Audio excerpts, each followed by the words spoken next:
Here are a few more examples of finding the trig functions of any angle. First, you're trying to find sine of 45 degrees. Sine of 45 degrees is a famous angle, and if you look at your 45 degrees, which is pi over 4, notice your x and y values. Remember that on the unit circle, x is the cosine of the angle and y is the sine of the angle. Sine of 45 degrees is the y value for that coordinate, and that will be square root of 2 over 2.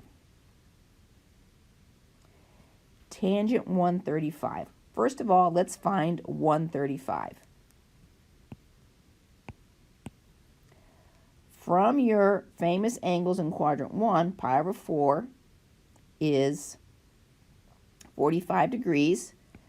2 pi over 4, okay, 2 pi over 4 is 90 degrees. And 3 pi over 4 is 135 degrees.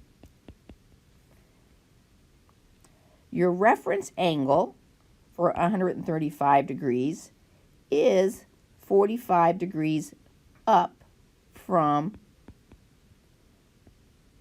in quadrant 2, up from your x-axis. We can figure out what tangent of 135 degrees is from your reference angle. 45 degrees.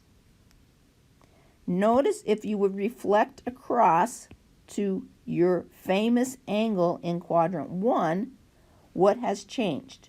Your x value is now negative, but your y value has stayed the same.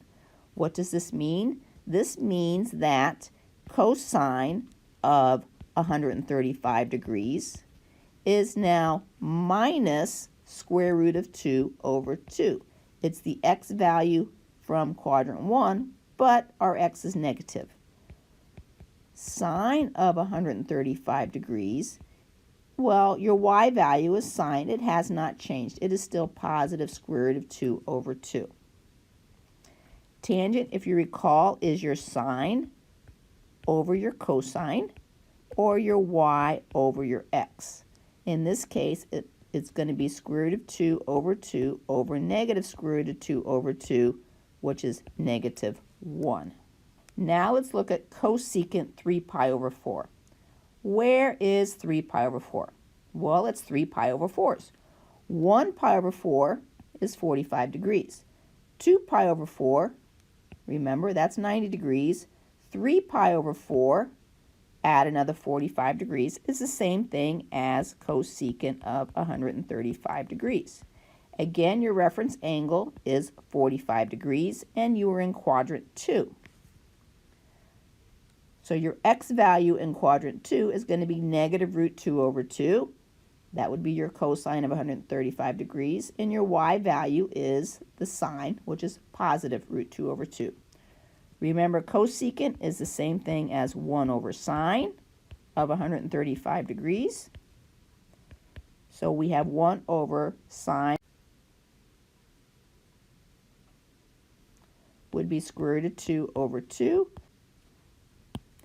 You're going to flip and multiply. You have 1 over 2 times root 2, which is 1 over 1 times 2 over root 2, which is 2 over root 2. Yes, I expect you to simplify this. Remember that 2 is basically square root of 2 times square root of 2. And so a square root of 2 will cancel out, and you get square root of 2.